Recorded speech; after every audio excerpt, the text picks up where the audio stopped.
ಕ್ಯಾಬಿನೆಟ್ನಲ್ಲಿ 12 ಪ್ರಶ್ನೆಗಳನ್ನು ಕೇಳಿದ್ದೀವಿ. ಇದೆಲ್ಲನೂ ಗೊಂದಲ ನಿವಾರಿಸ್ಬಿಟ್ಟು SIR ಮಾಡಿ ಅಂತ. ಇದಕ್ಕೆ ಯಾರು ಹೊಣೆಗಾರರು? ಈಗ ಜನರಲ್ಲಿ ಇವತ್ತು ಆತಂಕ ಇದೆ, ಸಂಶಯ ಇದೆ, ಈ ಇಡೀ ಪ್ರಕ್ರಿಯೆ ಬಗ್ಗೆ ಒಂದು ಅನುಮಾನ ಇದೆ ಅಂದರೆ ಜವಾಬ್ದಾರಿ ಯಾರು? ರಾಜ್ಯ ಸರ್ಕಾರನ? ರೂಲ್ಸ್ ನಾವು ಮಾಡ್ತೀವಾ? ಲಾಜಿಕಲ್ ಡಿಸ್ಕ್ರಿಪೆನ್ಸಿ ಅಂದರೆ ಏನು ಅಂತ ಕೇಳಿದ್ರೆ ಅವ್ರ ಹತ್ರನೇ ಉತ್ತರ ಇಲ್ಲ. ರಾಜ್ಯ ಸರ್ಕಾರ ಹೇಳಿ ಈ ಥರ ಮಾಡಿಸ್ತಿದೆ. BLO ಯಾರು ಅಂಡರ್ ಬರ್ತಾರೆ? ಅಧಿಕಾರಿಗಳು ನಮ್ಮವ್ರು ಇರ್ಬೋದು, ನಿರ್ದೇಶನ ಯಾರು ಕೊಡೋದು? ಎಲೆಕ್ಷನ್ ಕಮಿಷನ್ನೇ ಅಲ್ವಾ? ಈಗ ಯಾರು ಆಕ್ಷನ್ ತಗೋಬೇಕು? ಆಯ್ತು ಸರ್, ನೀವು ಇದು ಹೇಳ್ತೀರಾ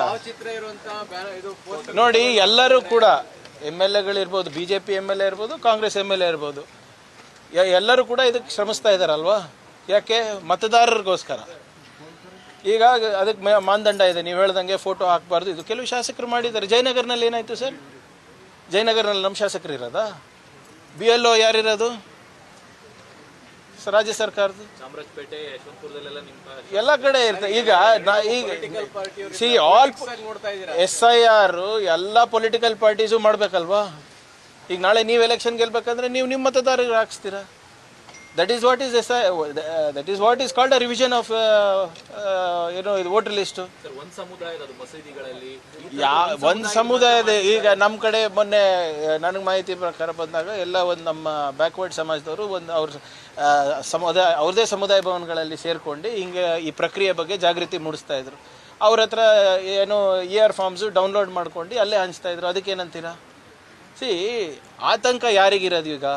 ಅಲ್ಪಸಂಖ್ಯಾತರಿಗೆ, ದಲಿತರಿಗೆ, ಹಿಂದುಳಿದ ವರ್ಗದವರಿಗೆ, ಆರ್ಥಿಕವಾಗಿ ಹಿಂದುಳಿದ ಮೇಲ್ವರ್ಗದವರಿಗೆ. ಈಗ ಮಧ್ಯಪ್ರದೇಶನಲ್ಲಿರ್ಬೋದು, ನಿಮ್ಮ ಬಿಹಾರಲ್ಲಿರ್ಬೋದು ಮತ್ತು ಬೆಂಗಾಲ್ನಲ್ಲಿರ್ಬೋದು, ರಾಜ್ಯ ಸರ್ಕಾರ ಏನಂತ ಹೇಳಿದ್ದಾರೆ? ಯಾರು SIRನಲ್ಲಿ ಪಟ್ಟಿನಲ್ಲಿದ್ದಾರೆ ಅವ್ರಿಗೆ ಮಾತ್ರ ನಾವು ಆದ್ಯತೆಯನ್ನು ಕೊಡ್ತೀವಿ ರಾಜ್ಯ ಸರ್ಕಾರ ಯೋಜನೆ ಮತ್ತು ಕೇಂದ್ರ ಸರ್ಕಾರ ಯೋಜನೆಗಳಲ್ಲಿ. ಆತಂಕ ಹುಟ್ಟೋದಿಲ್ವಾ? ಇದನ್ನು ನಿವಾರಣೆ ಮಾಡಬೇಕಾಗಿರೋದು ಯಾರು? ಈಗ ನಾವು ಹೋಗಿ ಅಲ್ಲಿ ಚೀಫ್ ಎಲೆಕ್ಷನ್ ಕಮಿಷನರ್ ಹತ್ರ ಟೈಮ್ ಕೇಳಿದ್ರೆ ಟೈಮ್ ಕೊಡಲ್ಲ ಅಂದರೆ ನಾವೇನು ಮಾಡಬೇಕು ಸರ್? ಕುಮಾರಸ್ವಾಮಿ, ಶೋಭಾ ಕರಂದ್ಲಾಜೆ ಆರೋಪ ಮಾಡಿದ್ರೆ ಸೆಂಟ್ರಿಂದನೇ ಮಾನಿಟರ್ ಆಗಬೇಕು ಕರ್ನಾಟಕದಲ್ಲಿ. ಮಾಡಿ ಅಪ್ಪ, ನಿಮ್ಮ ಕೈಲೇ ಇದೆ ಅಲ್ಲ. ಈಗ ಶೋಭಾ ಕರಂದ್ಲಾಜೆ ಅವ್ರು ಯಾವ ಪಾರ್ಟಿ ಗುರು? ಯಾರು ಕೇಂದ್ರದಲ್ಲಿರೋದು? BJP. ಮಾಡಿಸಿ, ಯಾರು ಬೇಡ ಅಂದಿದ್ದಾರೆ? ಪಾರದರ್ಶಕವಾಗಿ ಮಾಡಿ ಅಂತ ಹೇಳ್ತಾ ಇರೋದಲ್ಲ ನಾವು ಕೂಡ.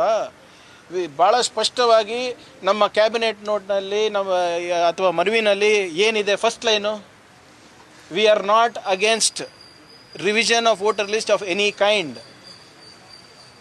ಇದನ್ನು ಅವ್ರು ಮಾಡಲೇಬೇಕು. ಇದೇ ಅವ್ರ ಕೆಲಸ, ಎಲೆಕ್ಷನ್ ಕಮಿಷನ್ ಕೆಲಸ. ಒಂದು ಒಳ್ಳೆ ಮತದಾರರ ಪಟ್ಟಿ ಕೊಡಬೇಕು, ಚುನಾವಣೆ ಸರಿಯಾಗಿ ನಡೆಸಬೇಕು. ಇದು ಬಿಟ್ಟರೆ ಬೇರೆದೇನು ಕೆಲಸ ಇಲ್ಲ ಅವ್ರದ್ದು. ಪಾರದರ್ಶಕವಾಗಿ ನಡೆಸ್ರಿ, ನಮ್ಮ ನಾಗರಿಕರನ್ನು ಇನ್ಕ್ಲೂಡ್ ಮಾಡಿ, ಯಾರನ್ನು ಮತದಾನದ ಹಕ್ಕಿಂದ ದೂರ ಇಡಬೇಡಿ. ಅದಕ್ಕೆ ಕೆಲವು ಪ್ರಶ್ನೆಗಳನ್ನು ಕೇಳಿದ್ವಿ, ಅದಕ್ಕೆ ಉತ್ತರ ಕೊಟ್ಟರೆ ಮುಗ್ದೇ ಹೋಗ್ತದಲ್ಲ ಸರ್. ಈ ಆತಂಕ ಸೃಷ್ಟಿ ಮಾಡ್ತಾರೆ ಅದು ರಾಜ್ಯ ಸರ್ಕಾರಗಳ, ಕಾಂಗ್ರೆಸ್ ಪಕ್ಷನ? ವಾಟ್ ಈಸ್ ಎಲೆಕ್ಷನ್ ಕಮಿಷನ್ ಅವ್ರು ಏನು ಕತೆ ಕಾಯ್ತಾ ಇದ್ದಾರಾ?